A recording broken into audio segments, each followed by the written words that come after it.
घुटने की सभी समस्याओं के लिए दोनों साइड में चेयर लगानी, ये पैर हमें यहाँ रखना है, लेकिन इस पर हम प्रेशर नहीं दे रहे, बहुत लाइट प्रेशर केवल सपोर्ट के लिए। और दूसरे पैर से नीचे से ऊपर की ओर लगभग 6 बार हमें दबाना, इस प्रकार से।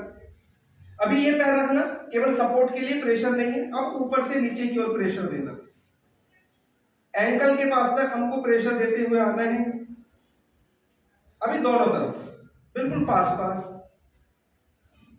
घुटने की जो मसल्स हैं उनको इस तरीके से हमें प्रेशर देते हुए जाना है। बहुत इफेक्टिव ट्रीटमेंट घुटने की समस्या के लिए। प्रदीप पॉइंट, जबरदस्त रिजल्ट।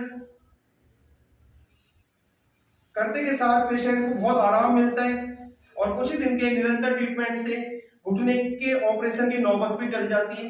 आप ये ट्रीटमेंट करें और